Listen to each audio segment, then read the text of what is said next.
I keep hearing people from many different places across the globe repeat a similar sentiment. The world is in a terrible place. Of course, there are two major hot wars taking place, one in Eastern Europe and another in the Middle East. Not to mention climate crises, after effects of the pandemic, persistent inflation, socio-political chaos, and the ever-creeping dread that maybe we have all forgotten how to be decent to one another. Judaism has something to say about all of this. The whole world is a very narrow bridge, and the main thing is not to be afraid. Nowadays, this saying is best known as a Jewish camp song, but it is actually a very prescient teaching. One of the Jewish sages, Rabbi Nachman of Breslov, coined this lesson. And in Hebrew, the holy days are known as Hayamim Hanorayim, which is often translated to the days of awe. But it turns out that, in Hebrew, the word for awe and the word for fearful, Nora in singular, Norayim in plural, are the same.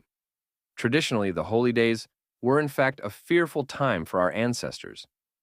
Speaking of our ancestors, they and their peers had a plethora to fear in concrete physical ways: rampant poverty and diseases, pogroms and wars, without so-called rules of war and human rights, virtually no individual liberties, and barely any physical safety. The first example of a statutory police force was probably the High Constables of Edinburgh, formed in the year 1611 to police the streets of Edinburgh, then part of the Kingdom of Scotland. Thankfully, most of us do not have the same kind of raw existential threats knocking at our door, like previous generations did. Now our fear is more amorphous, like a wicked storm, an economic recession, or a political candidate whom we have never met.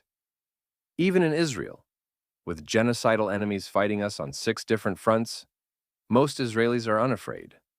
My good friend, for instance, lives close to the Israel-Lebanon border, where he hears booms multiple times a day from the fighting between Hezbollah and the IDF. But he is not scared, more so annoyed that he cannot go for a run in peace or play outside with his kids. Israeli society has a saying for situations like these: it will be okay. I guess people in many countries say this generic phrase, but from my vantage point, Israelis do not just say it more, they truly mean it. Israelis are inherently hopeful and optimistic, despite every single decade defending themselves against genocidal wars from our profusely anti-Semitic neighbors. Never mind our self-declared enemies who vow to wipe us off the map as a core pillar of their doctrine. Perhaps some of this Israeli hope and optimism can be attributed to the long history of Jewish persecution. This is not the first, second, third, fourth, or even fifth time that people have tried to annihilate us. And yet here we are, thousands of years later, still here. And not just surviving, but, all things considered, thriving. One could easily make the argument that the Jews, even with our immense present-day challenges, have never been as strong and safe as we are today. The Jewish people has its own country, which features, pound for pound, the world's greatest military, defense, and intelligence. No less an impressive economy that produces some of the world's foremost innovations. A vibrant culture, and regular contributions to medicine, the arts, science, agriculture, and academia. What's more, diaspora Jews on the whole have thrived in the world's strongest country, the United States, as well as in Europe, South America, and other parts of the West. And perhaps most amazing of all, Israeli and diaspora Jews were able to accomplish all of this against the backdrop of the Holocaust, the worst attack on Jews just 85 years ago. All that said, Jews are not superhumans, though we are especially resilient and persistent. Ultimately, we are part of a greater human framework which has made unbelievable progress, even if getting there has not always been pretty. Here's what I mean. The world has been around for quite a long time, 4.543 billion years. The earliest life forms we know of were microscopic organisms, microbes, that left signals of their presence in rocks about 3.7 billion years old. Hominins, the first humans, appeared around 6 million years ago. and contemporary human beings began evolving between 300,000 and 150,000 years ago. Everything we are experiencing now, hot wars, climate crises, pandemics, economic instability, and socio-political chaos, has occurred time and again across hundreds of thousands of years.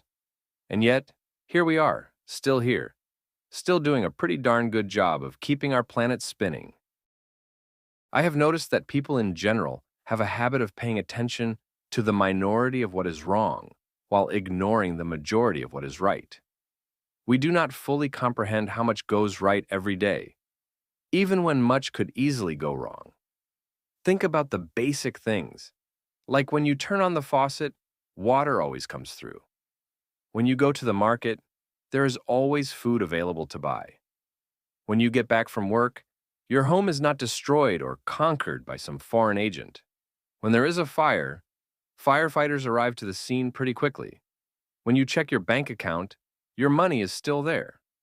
We tend to overlook these day-to-day positive outcomes, but in reality they require a remarkable amount of time, effort, and resources just for all these things and countless others to consistently and reliably work, never mind to improve upon them. The fact that we take these day-to-day positive outcomes for granted shows how far we have come. No doubt there are new and extraordinary dangers that we face today, such as another world war, climate crises, nuclear weapons, and artificial intelligence. The ever-expanding consequences of these dangers are certainly cause for concern, but consider that every generation thought their particular challenges were unique, insurmountable, and potentially apocalyptic. Spoiler alert, virtually none of them were. It is an age-old tradition to believe that the end is nigh. In fact, there is something paradoxically comforting in the fact that the world has never been perfect. Think about it. Our ancestors also lived through tremendous variability and uncertainty. Yet they managed, often messily, to keep moving forward. And so will we. Now, this is not to say that everything is fine and dandy. Quite the contrary. We are not immune to catastrophe, and proactive gestures are integral. But here's the kicker. The world does not need to be perfect for it to be okay. Plus, the emergence and complexities of modern problems are not signs of impending doom. Rather, they are symptoms of progress.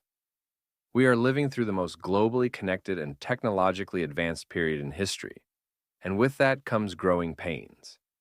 Yes, we are collectively groaning under the weight of our advancements, but we are also creating unprecedented solutions. Safer, faster travel, better, more reliable communications, unprecedented medical breakthroughs, and yes, even sustainable energy. Progress is a bumpy, uneven ride, but the destination tends to be brighter than we expect. So, why does everything feel worse? Simple. The world has gotten better at telling you it is falling apart. Information is constant, relentless, and, let's be honest, not the best for mental health.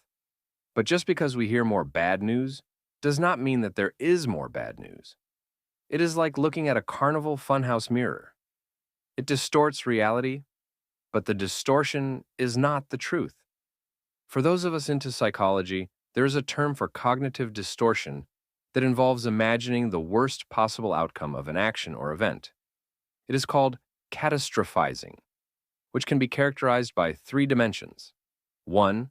Helplessness, feeling overwhelmed by a situation. 2. Rumination, constantly thinking about a situation. And 3.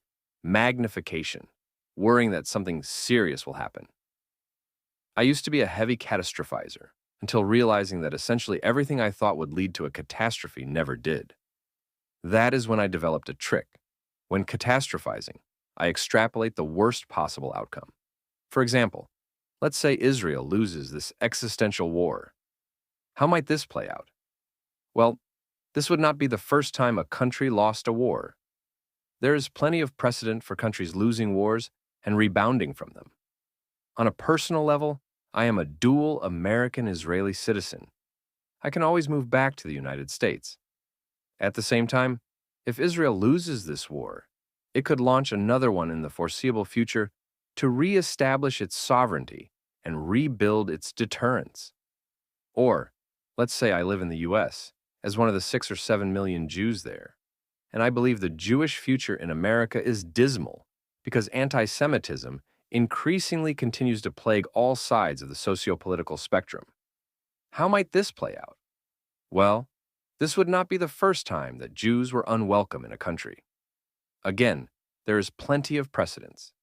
In this case, I can move to Israel or to another place that is more welcoming of Jews. Point being, when we extrapolate our fears, we often realize that even if the worst possible outcome occurs, there is always a way to navigate the circumstances. And we are not the first people on this planet to deal with such circumstances. If millions of others have endured them, so can we. And that is the key word here, we. Even if the worst possible outcomes come to fruition, you and I and others will not be alone in dealing with them. There will always be many people in our shoes with whom we can collaborate in confronting these outcomes together. That, in and of itself, ought to give us strength. And this is presuming that the worst possible outcomes will occur. Often, they do not. Hence the intellectual punchline. Our planet, in all its glorious mess, keeps turning.